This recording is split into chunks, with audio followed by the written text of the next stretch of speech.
We all have conflicts, we all have those arguments, we all go through those rough patches. You're living together with somebody, it's a relationship with so much involved, and these things happen. The problem is that we don't discuss it because A, marriage is private. B, even when we're upset at our spouse, we don't want to share it with other people because we don't want them to judge our husband and like think that our husband is a monster, because even if we're upset at our husband right then and there, we still love him and we still want to protect his image, our marriage. So that's why we don't talk about it.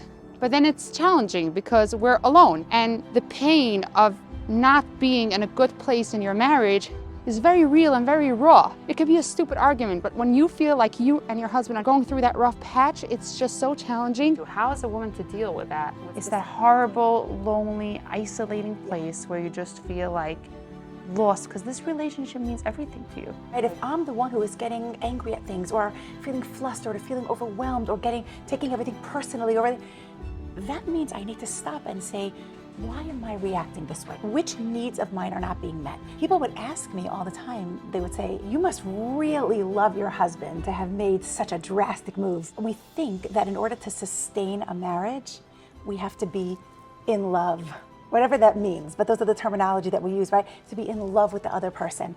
And I really disagree, because love isn't always enough. In my line of work, I meet people all the time, couples that are separating or divorcing or just in very strained marriages, and they tell me, we love each other, we just can't live together anymore. So It's very important to learn not how to avoid conflict, but how to manage conflict respectfully. Do you feel that pop psychology that makes the world very much about ourselves and ourselves and ourselves, do you think this is negatively affecting our marriages? What society is teaching us today in pop psychology is your feelings are so important, your feelings are actually in the driver's seat. And everyone's in a toxic marriage. But our feelings can never sit in the driver's seat. And when it comes to making up, apologizing, and you feel like he was wrong, he totally mistreated you or said something really not nice, is me being the bigger person and apologizing a nice thing and inspiring, or it might be perpetuating unhealthy habits and cycles in our marriage? What do you think?